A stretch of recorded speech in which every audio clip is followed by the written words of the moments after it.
Hello! పిల్లలు, మనవలు వచ్చి కూర్చోండి. మనం భట్టి విక్రమార్క కథ చెప్పుకుందాం ఇప్పుడు. ఇలా ఈ పట్టు వదలకుండా ఈ విక్రమార్కుడు మళ్ళీ మోదుగ చెట్టున ఎక్కాడు. ఎక్కి బేతాళాన్ని తాళ్ళతోటి కట్టేసి భుజానేసుకున్నాడు. మౌనంగా నడుస్తున్నాడు. అప్పుడు శవంలోంచి బేతాళుడు లేచాడు. లేచి, "విక్రమార్క మహారాజా! నీకు మార్గాయసం తెలియకుండా ఒక కథ చెప్తాను. నువ్వు విను" అంటూ ఇలా ప్రారంభించాడు. వీరవర్మ అనే రాజు కౌశాంబి అనే మహాపట్టణాన్ని రాజధానిగా చేసుకుని పరిపాలిస్తున్నట. అతడికి వసుదత్తుడు అనే కుమారుడున్నాడు.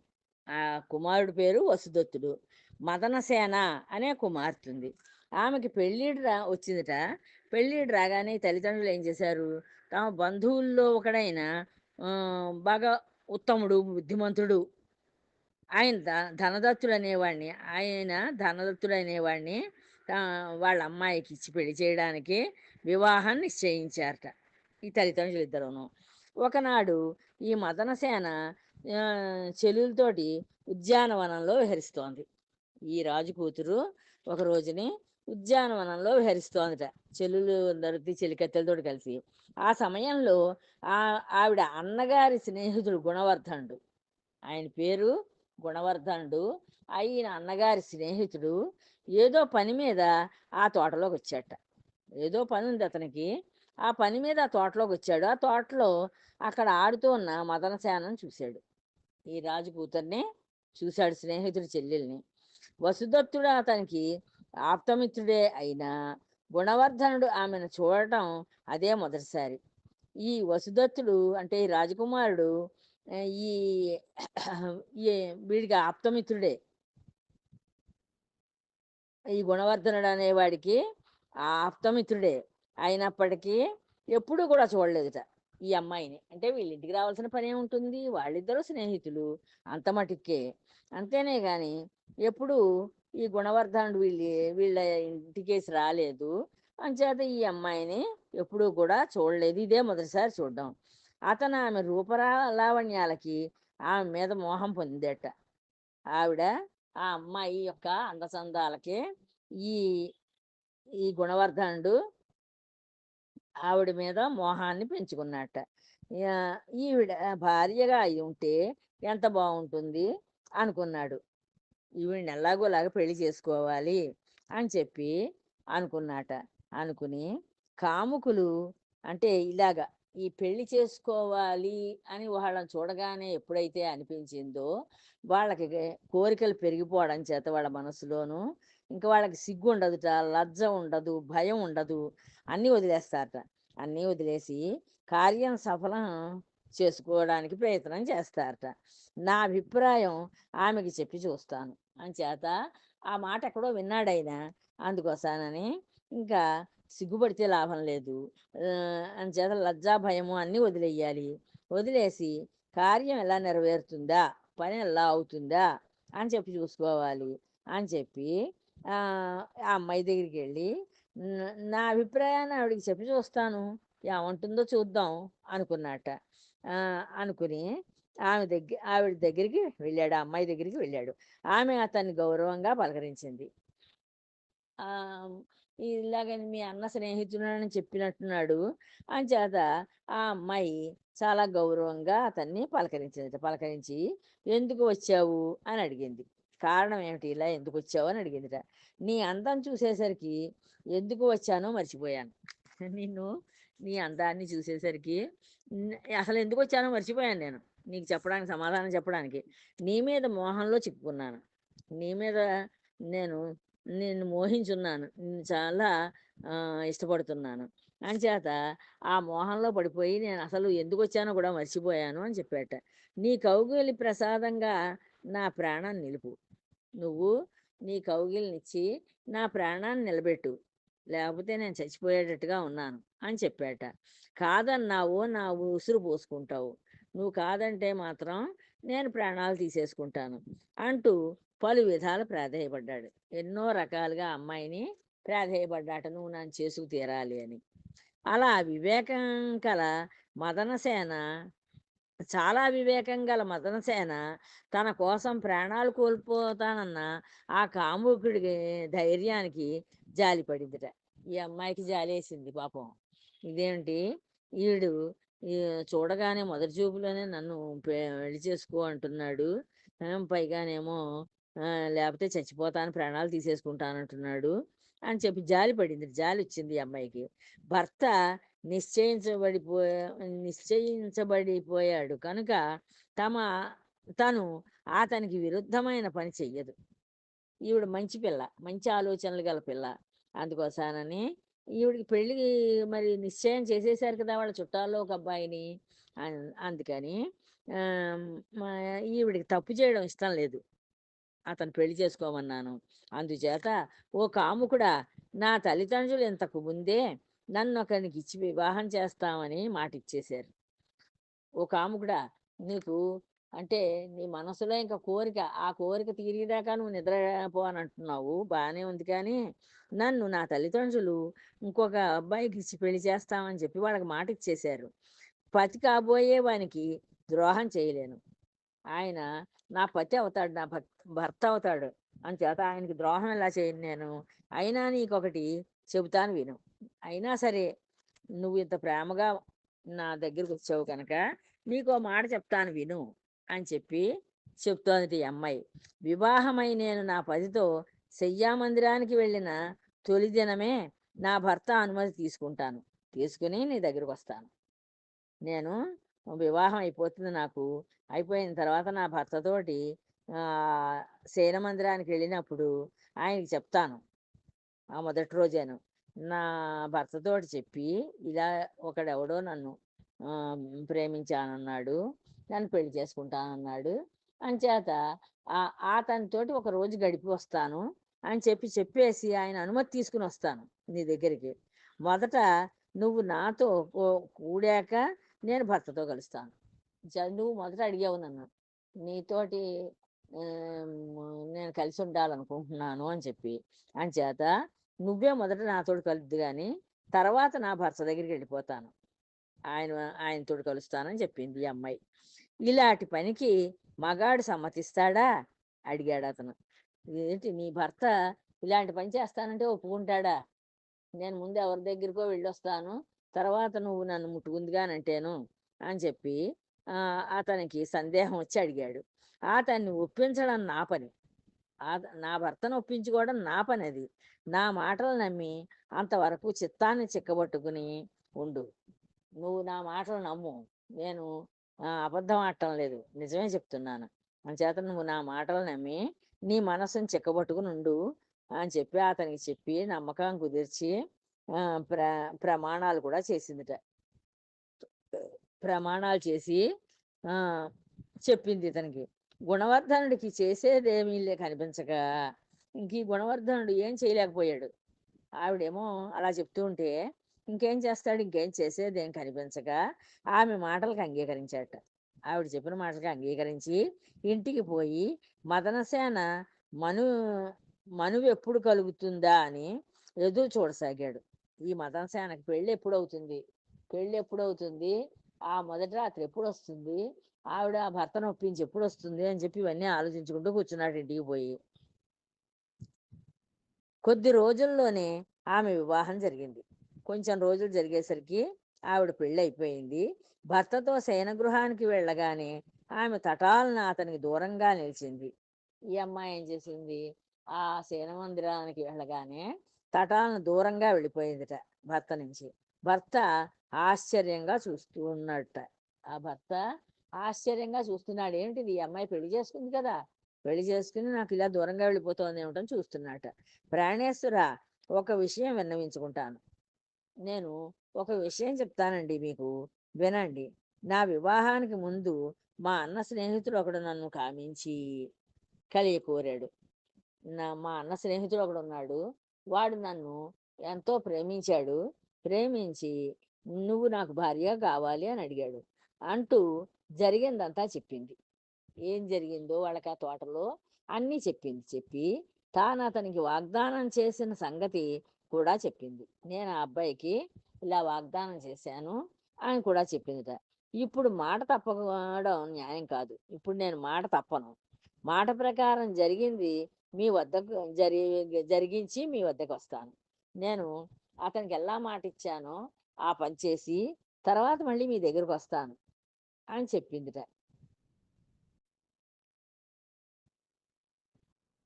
ఆహ్, ఆహ్, ఆహ్, అని ప్రార్థించింది. ధనదత్తుడు మొదట ఒక క్షణం నిర్ఘాంతపోయి, తర్వాత బాగా ఆలోచించాట. ఈ భర్త ఏం చేశాడు, కాసేపు ఒక క్షణకాలం నిర్ఘాంతపోయాట. ఏమిటి ఆశ్చర్యపోయాడు. ఆశ్చర్యపోయి తర్వాత బాగా ఆలోచించాట. ఈమె నిష్కల్మషమైన చిత్తం గలది. ఈవిడ మనస్సులో ఎక్కడ మోసం అనేది లేదు. సత్యానికి, ధర్మానికి కట్టుబడేది. సత్యము, ధర్మము ఈవిడ మనసు నిండా ఉంది. అంతేనే గాని వాటికి కట్టుబడి ఉంటుంది తప్పించి మోసగత్తి కాదు. కనుక నేను కాదంటే పాపమే. నేను కాదన్నాననుకో ఇప్పుడు, నేను పాపం చేసినట్టు అవుతుంది అని మంచిది. నువ్వు అలా ప్రమాణం చేసి ఉంటే నీ ఇష్ట ప్రకారమే చెయ్యి. నీ మీద నాకేమీ కోపం లేదు అని చెప్పాట. నీ మీద నాకేం కోపం లేదు. నువ్వు కనుక అలా ప్రమాణం చేసుంటే వెళ్ళి నీ ప్రమాణం నెరవేర్చుకుని రా అని చెప్పాట. వేగం వెళ్ళిరా అన్నాడు. వెళ్ళు తొందరగా వెళ్ళిరా అన్నాడు. ఆమె పడకింటికి వచ్చిన అలంకరణతోనే వీధిలోకి నడిచింది. ఈవిడ ఆ పడగది కోసానని ఎంతో చక్కగా ముస్తాబై ఉంది. ఆ ముస్తాబైన మనిషే వీధిలో కూడా నడిచి వెళ్ళిపోయిందిట. ఆ సమయంలో ఒక దొంగ చీకట్లో తిరుగుతోన్న ఆమెను అలంకరణని చూసి ఆశ్చర్యపోయాడు. వాడొక దొంగ. ఆ చూసినవాడు. ఆ దొంగ ఏం చేశాడు, ఈవిడ ఈ అమ్మాయి ఏమిటి ఇన్ని వస్తువులు పెట్టుకుని రాత్రిపూట ఇలా వీధుల్లో తిరుగుతోంది అని చెప్పి ఆశ్చర్యపోతున్నట్ట. అంటే సాధారణంగా ఎప్పుడు దొంగలు ఉంటారు కదా, అందులో చీకట్లో మరీ ఉంటారు.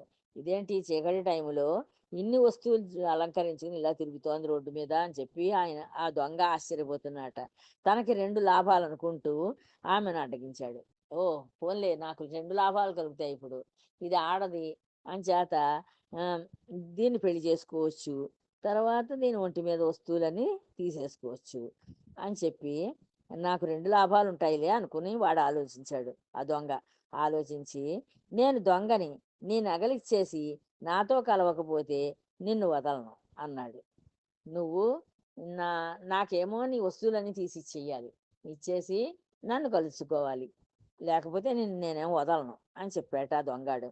ఆభరణాలు తీసుకుని వదిలేయి అని చాలా వేడుకున్నా వాడు అంగీకరింపక ఆమెను పట్టుకోబోయాడు. వాడు ఆ దొంగాడు తోటి పాపం ఈ అమ్మాయి చాలాసేపు వాదులాడిందిట. నువ్వు ఈ ఆభరణాలన్నీ కావలిస్తే తీసేసుకో, నీకు ఇచ్చేస్తాను, నన్ను మాత్రం నువ్వు కోరకు, నన్ను వదిలేసేయి అని చెప్పి బతిమాలుకుందిట. బతిమాలినా సరే ఎంత వేడుకున్నా వాడు అంగీకరించలేదు. అంగీకరించక ఆమెను పట్టుకుందామని వచ్చాట వెనకాలి. అప్పుడు ఆమె శాంతంగా తను వెళుతూ ఉన్న పని, తన నిశ్చయము, తన భర్త అనుమతించడము అన్నీ చెప్పింది ఈ దొంగాడికి.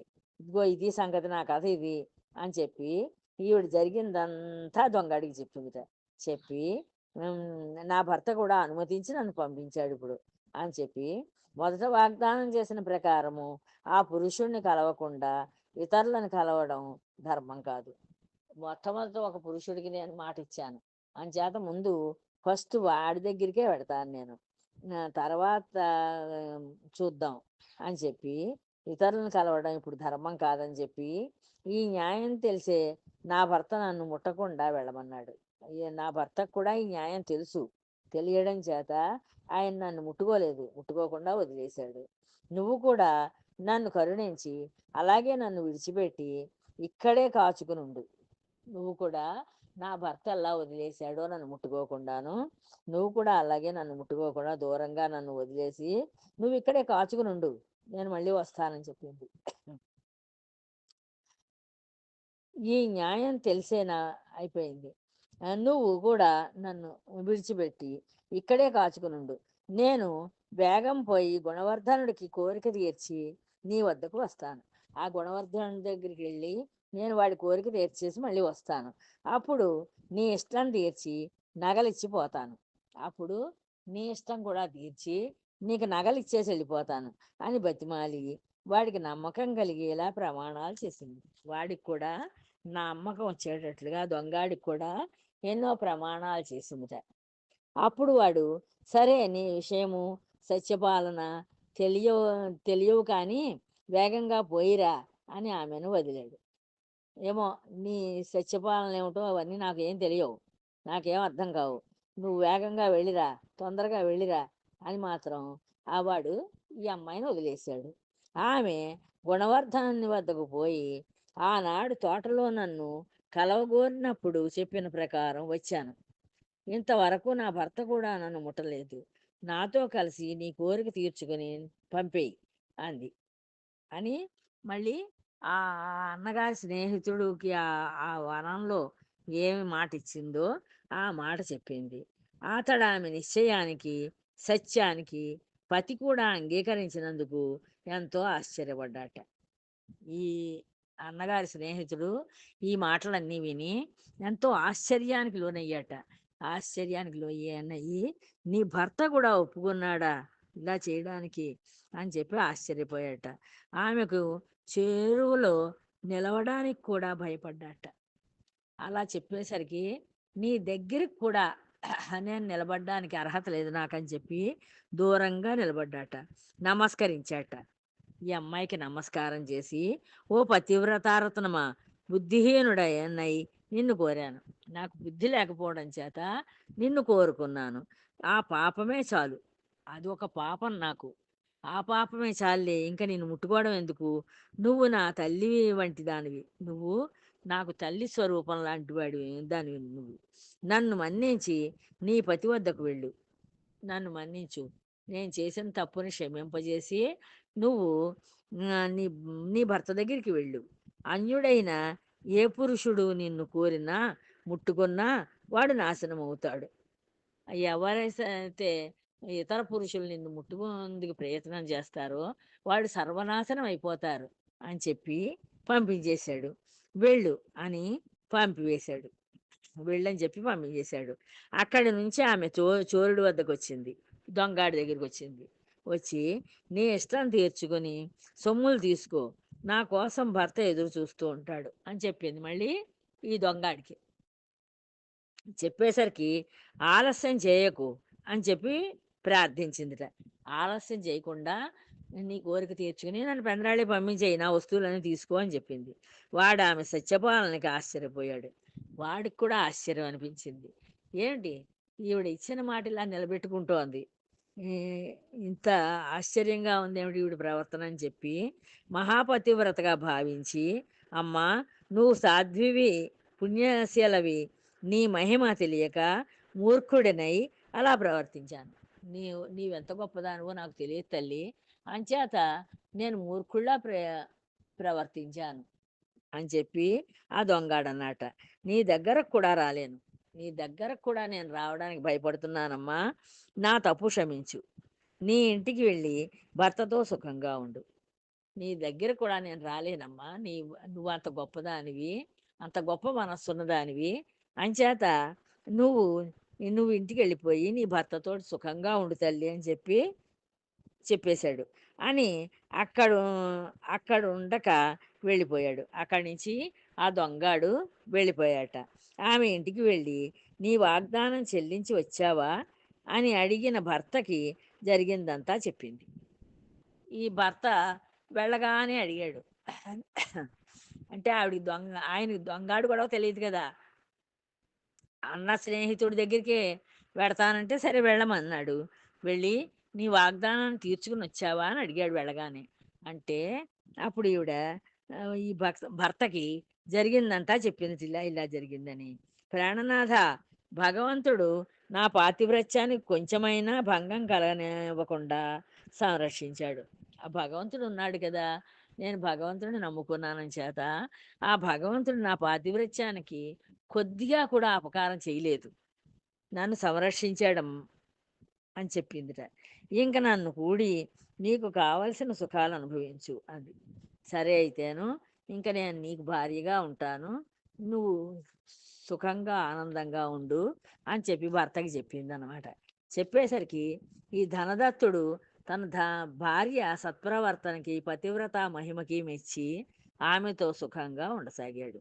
ఈ ధనదత్తుడు ఈ ఈ తన భార్య ఎంత సత్ప్రవర్తన కలదోనో, ఎంత పతివ్రత మహిమలు కూడా ఉన్న మనిషి ఈవిడ అని చెప్పి ఎంతో మెచ్చుకుని ఆనందించి ఆవిడతోటి సుఖంగా ఉంటున్నట్ట.